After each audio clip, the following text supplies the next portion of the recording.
Hello dear student, welcome to Kotputli education. आज हम बात करेंगे मिड टर्म के पेपर के बारे में जो किसी कॉलेज में हो चुके हैं। उसके हम सैंपल देखेंगे कि किस तरीके के पेपर जो हैं आपके आएंगे और किस तरीके से आपको लिखना है। एक पेपर हम सॉल्व भी कर लेंगे, तो आप इस वीडियो को स्किप मत करना, नहीं तो आपको समझ में भी नहीं आएगा और ना ही आपको ये पता लगेगा कि किस तरीके के पेपर को हमें सॉल्व करना है।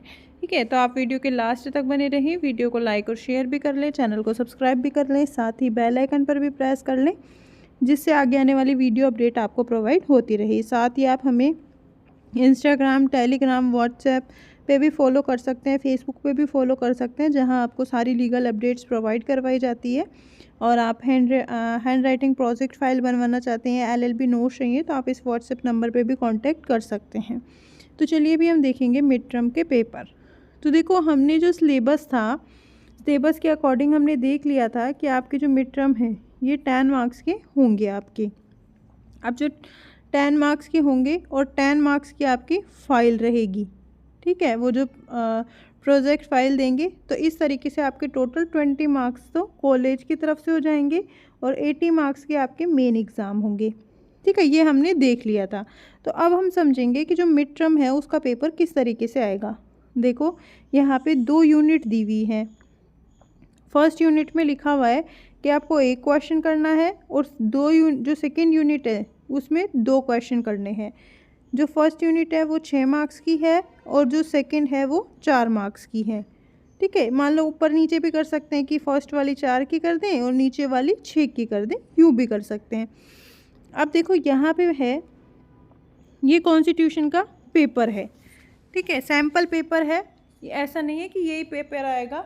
ठीक है, पेपर अलग भी आ सकता है आपका, पर यहाँ पे ध्यान रखना कि ये सैम्पल समझाने के लिए, जिससे आपको पता लग जाए कि किस तरीके का पेपर आएगा। तो देखो, does preamble is part of Indian constitution, example with leading case लो। तो मतलब ये प्रीएम्बल का क्वेश्चन आया है आपके। ठीक है, कि मतलब आपको प्रीएम्बल के बारे में बताना है, साथ ही में इसके लीडिंग केसेस के बारे में भी बताना है। तो इसके लीडिंग केसेस कौन कौन से हैं? इंद्री बेरूबारी हो गया, केशवानंद भारती हो गया, गोलकनाथ हो गया, ठीक है, इक्सलवियर हो गया। ठीक है, ये सारे हो गए। मतलब आपको 4 से 5 केस भी आप याद कर लोगे। इंद्री बेरूबारी और केशवानंद भारती तो मेन है ही है इसका, और 5 केस याद कर लो और वो लिख देना। इसके बाद आप पार्ट है कॉन्स्टिट्यूशन का नहीं है, तो वो 42nd अमेंडमेंट आ जाएगा एक इसमें, और वो जो केस है केशवानंद भारती का वो आ जाएगा। उसमें बताया कि प्रीएम्बल है जो कि कॉन्स्टिट्यूशन का पार्ट है, पूरी प्रीएम्बल लिखनी पड़ेगी आपको। और प्रीएम्बल के वर्ड का जो है लाइनिंग वाइज, मतलब 1-2 लाइन में आपको एक्सप्लेनेशन देना पड़ेगा। सिर्फ इतना सा देना है। इस क्वेश्चन में आपको कम से कम 4 से 5 पेज तो फिल करने ही करने हैं। उसके बाद है यहाँ पे साइलेंट फीचर बताना है इंडियन कॉन्स्टिट्यूशन की, मतलब प्रमुख विशेषताएं क्या क्या हैं। तो आपको कम से कम 10 से 12 जो है यहाँ पे इसकी विशेषताएं बतानी है। तो अब इन दोनों में से आपको एक करना है, और दोनों ही क्वेश्चन बहुत इजी क्वेश्चन दिए हैं। इजीली आप 6 नंबर तो ला सकते हो इसमें। कॉन्स्टिट्यूशन की विशेषता कैसे, कि ये रिटन कॉन्स्टिट्यूशन है। ठीक है, ये क्या है, सबसे बड़ा कॉन्स्टिट्यूशन है। फिर क्या है कि यहाँ पे एकल नागरिकता है। ठीक है, फिर फंडामेंटल राइट के बारे में लिख दो। मतलब जो कॉन्स्टिट्यूशन में जितनी भी चीज़ें हैं उनके बारे में आप 3 से 4 लाइन लिख सकते हो। फिर है सेकंड यूनिट में भारत के संविधान के मूल कर्तव्य लिखिए। तो मूल कर्तव्य कहाँ है? पार्ट 4A में, फंडामेंटल ड्यूटीज़। तो उनके बारे में लिख दो। 51A में 11 हैं, पहले 10 थी, कौन सी समिति द्वारा जोड़ी गई? 11वीं, फिर 11वीं आई। ठीक है, 86वें अमेंडमेंट के दौरान। ठीक है, 2002 में, जो कि 6 से 14 वर्ष के बच्चों को शिक्षा के लिए आई। ठीक है, तो ये आप दे सकते हो और पूरा एक्सप्लेनेशन। तब आप यहाँ पे जो क्वेश्चन है ये आपको यहाँ पे 2 क्वेश्चन करने हैं 4-4 मार्क्स के। तो देखो, यहाँ आपको कम से कम 2-3 पेज जो है आपके आराम से फिल हो जाएंगे। तो ये वाला करना है। फिर है भारतीय संविधान में दिए गए मूल अधिकारों के बारे में संक्षिप्त लिखिए। अगर आप इसको लिखते हो तो ये भी आपके आराम से 3-4 पेज में आ जाएगा। ठीक है, या 12 से 35 तक, और मेन है जो कि 14 से 35 तक है।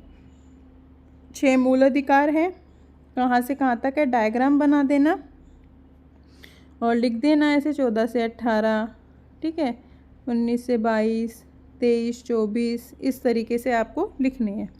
फिर है भारतीय संविधान के अनुसार राज्य शब्द को परिभाषित कीजिए। ये आर्टिकल 12 का क्वेश्चन है, ठीक है। अब इसमें केसेस आएंगे कम से कम 7 से 8 केस तो लिखने पड़ेंगे। अब ये जो 4 नंबर के क्वेश्चन है ना, इस मूल कर्तव्य में तो कोई केस नहीं आएगा, पर मूल अधिकार वाले में कम से कम आपको 3 केस तो देने ही देने पड़ेंगे, ठीक है। जो भी मेन लीडिंग केस है वो, जैसे 21 वाला दे दिया, 21 में दे दिया, 19 में दे दिया आपने केस, ये मेन है, ठीक है। इस तरीके से आपको क्वेश्चन सॉल्व करने हैं। फिर है यहाँ पे हिंदू लॉ का, देखो यहाँ पे भी वही सेम, ऊपर तो सेम ही क्राइटेरिया है। अब देखो फर्स्ट यूनिट है हिंदू विधि के अनुसार विवाह की शर्तों की व्याख्या कीजिए।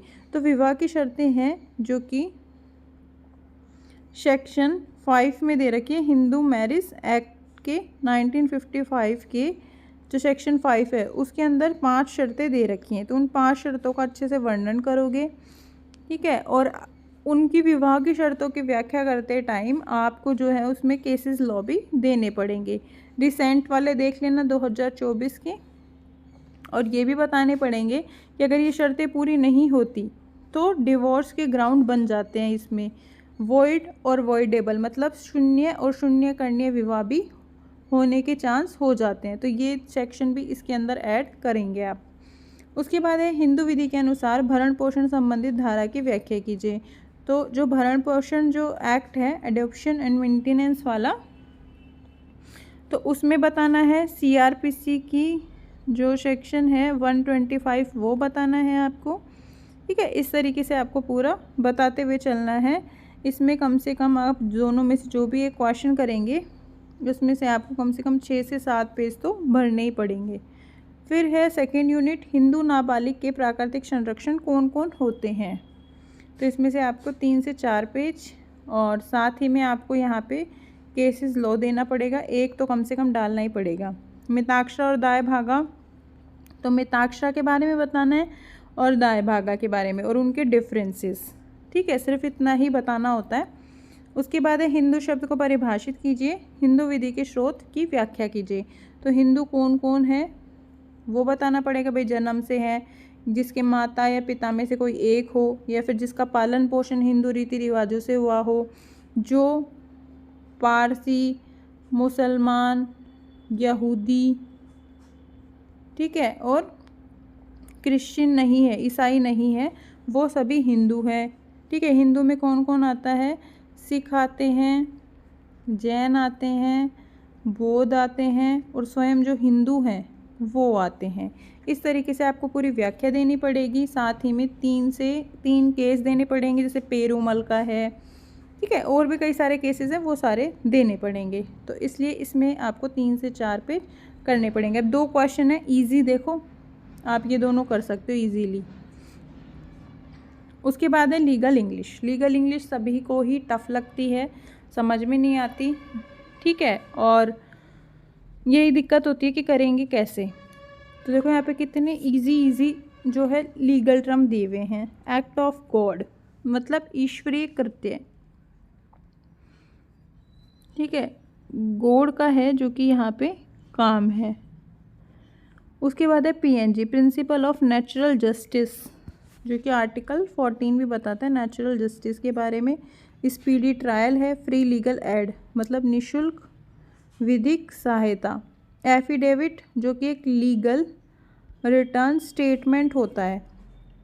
बेल मतलब जमानत, मतलब एक टेम्परेरी रिलीज होता है विद बॉन्ड, ठीक है, जो कि ये ध्यान रखना इसमें, जो कि इसमें क्या होता है कि कोर्ट जब भी उसको बुलाएगा तभी उसको रिटर्न में जो है अपनी अटेंडेंस है जो कि लगवानी पड़ेगी।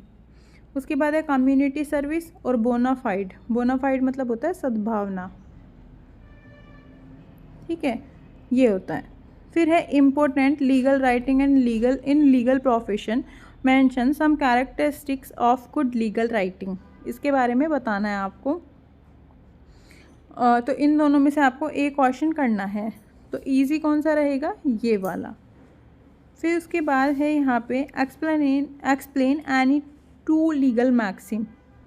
तो देखो यहाँ पे 2 लीगल जो मैक्सिम हैं आपको बतानी, जैसे रेस इप्सा लोकेटर, जैसे स्वेच्छा से जो भी कोई मतलब खुद के ऊपर, जैसे बोलते हैं ना कि एक परिस्थिति होती है कोई भी, ठीक है, वो स्वयं बोलती है। जैसे कहीं धुआं उठ रहा है तो पता होगी ना आपको, दूर से देखोगे तो पता तो लगे ही जाएगा कि यहाँ पे आग लग रही है। तो परिस्थितियाँ स्वयं बोलती है, रेस इप्सा लोकेटर का मीन ये होता है। उसके बाद है रेस्पोंडेंट सुपीरियर ऑडी अल्ट्रम पार्टम, इन में से एक आपको करना है, ठीक है।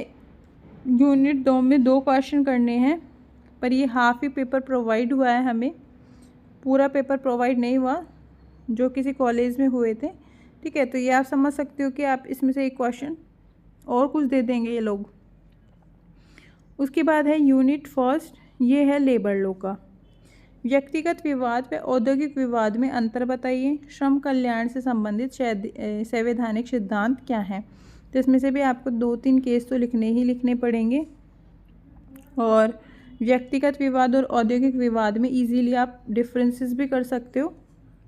फिर है श्रम कल्याण से आप क्या समझते हैं, उसके बारे में बताना पड़ेगा। व्यवसाय संघ के बारे में, और व्यवसाय संघ का पंजीयन अनिवार्य है, तो उसके बारे में जो पॉइंट्स हैं वो लिखने पड़ेंगे। तो इस तरीके से ये हो गया आपका लेबर लॉ का। और बाकी अगर कोई क्वेश्चन पेपर मिलते हैं, और जैसे क्वेश्चन पेपर के कोई और जैसे सैम्पल प्रोवाइड होते हैं कोई अदर जो कॉलेजेस में हो चुके होंगे, तो हम आपको वीडियो के थ्रू समझाते रहेंगे।